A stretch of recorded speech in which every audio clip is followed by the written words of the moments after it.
dear students, how are you all? I hope you all are safe and healthy at your homes. Well dear students, I am Mrs. Jayashree Ganesh, your science teacher. As you know all, we have started online classes. Today I am going to start biology online class. Before going to start our today's topic, let us have one glance over our 9th standard science syllabus. As you know all, there are totally 15 lessons. Out of 15 lessons, 6 biology lessons.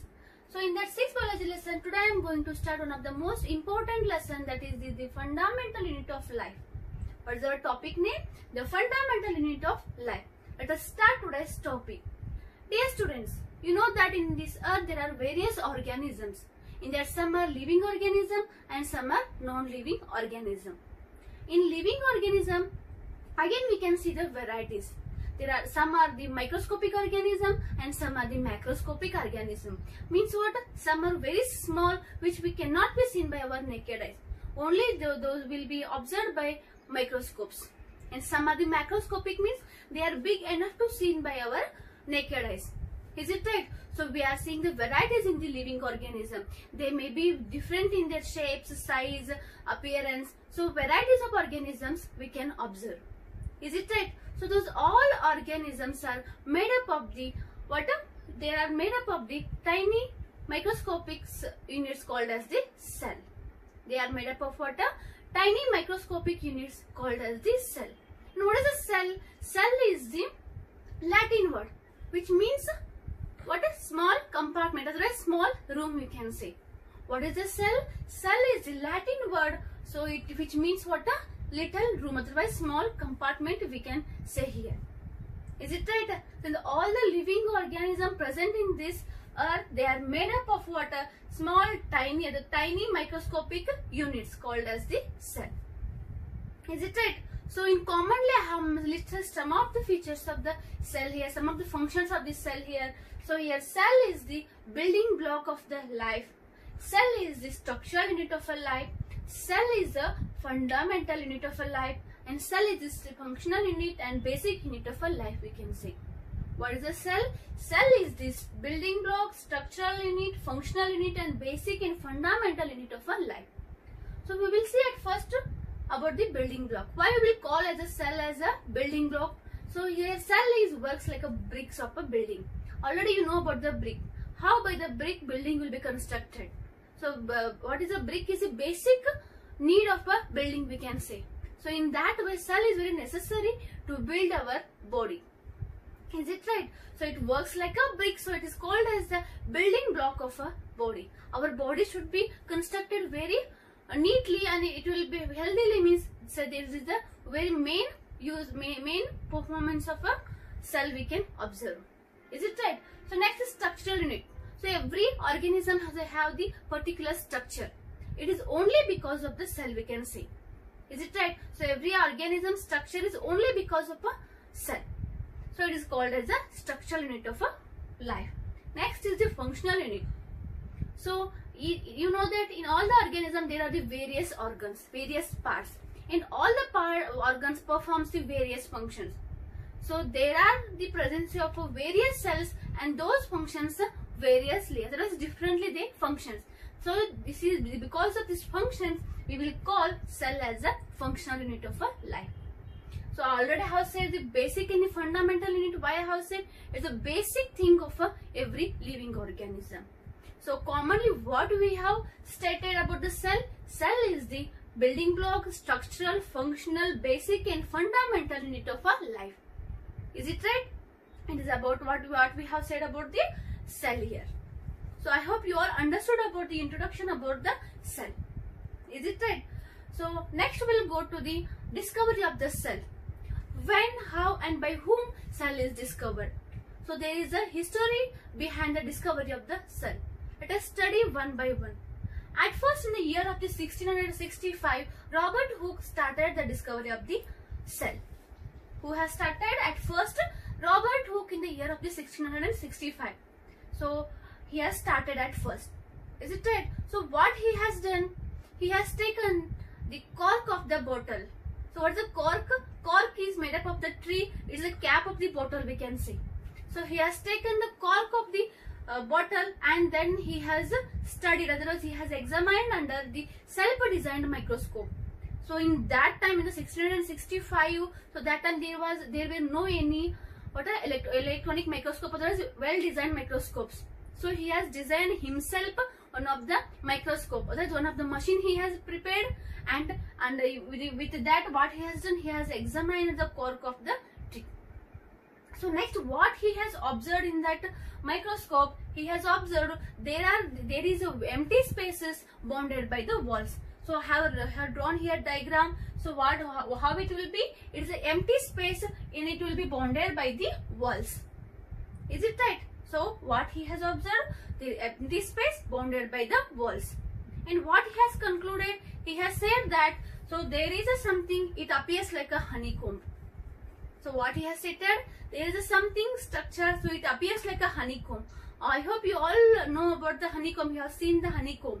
How those compartments, small compartments will be arranged. There will be empty spaces and they will be bounded by the walls. So like that, what will be there in the bark, in the cork of the tree also something he has observed under the self-designed microscope. At first he has started and he concluded that it looks like a honeycomb. So after him, in the year of the 1831, Robert Brown started his discovery. And what he has said that empty spaces will be there, but in that empty spaces something he has observed. So there is a dot-like structure, and he has said that it is a nucleus. So nucleus, who has discovered? So Robert Hooke, in the year of the 1831, he has said that so there is in the inside of the cell there is a nucleus, he has said. Understanding? In the year of the 1831. So Robert Brown discovered the nucleus in the cell. So after him, in 1839, Perkins started his discovery, and he has not discovered anything, just he has coined the term protoplasm. So that protoplasm he has coined it for the fluid substance present in the cell. Whatever the substance, the fluid substance present in the cell, for that he has given the name protoplasm. Who has Perkins in the year of the 1839. So after him, there were two biologists. They started their discovery on the cell, and they have presented the cell theory. So Skeldon in the 1838 and Swan in the 1839, they have started the discovery on the cell, and they have presented the cell theory. And what they have given out, see, they have said in the cell theory, they have said what all the living organisms are made up of this cell, they have said. And afterwards they have said every organism starts its life as a single cell. And next they have said cell is the basic unit of a life. And next they have said all the cells arise from the pre-existing cell. So what they have given their statement in the cell theory. So what they have said, all the living organism on this earth, they are made up of the cells, they have said. Is it right? So afterwards, every organism starts its life as a single cell, they have said. At first, every organism is starting their life. So it will be start with as a single cell, we can say. By the single cell only our life will start. Afterwards will be very big enough to see. But at first it will be what? As a single cell. It starts with a single cell. And so they have said here. Next, cell is the basic unit of the life, they have said. So any life should start means it should start with a cell. So after that what they have said, all the cells will arise from the pre-existing cells. So whatever cells here, what they have said, cells multiplication they have said. With the pre-existing cells only, they will multiply and they will increase their number. So these they have given in their cell theory. So after that, in 1855, he also said what cells arises from the pre-existing cells, and also what he has observed, so complex structure of the cells and its various organelles. Already you know that in the cells there are the various organelles. Already you have studied in your previous class about the cell in detail. Is it right? So those are called cell organelles. So who has said about it? So Virchow in the year of 1855, he has said that. Who has said? Virchow in the 1855 he has said about the complex structure of the cell and also its cell organelles. He has given his theory. I hope you all understood about the discovery, history of the discovery of a cell. First, who has discovered?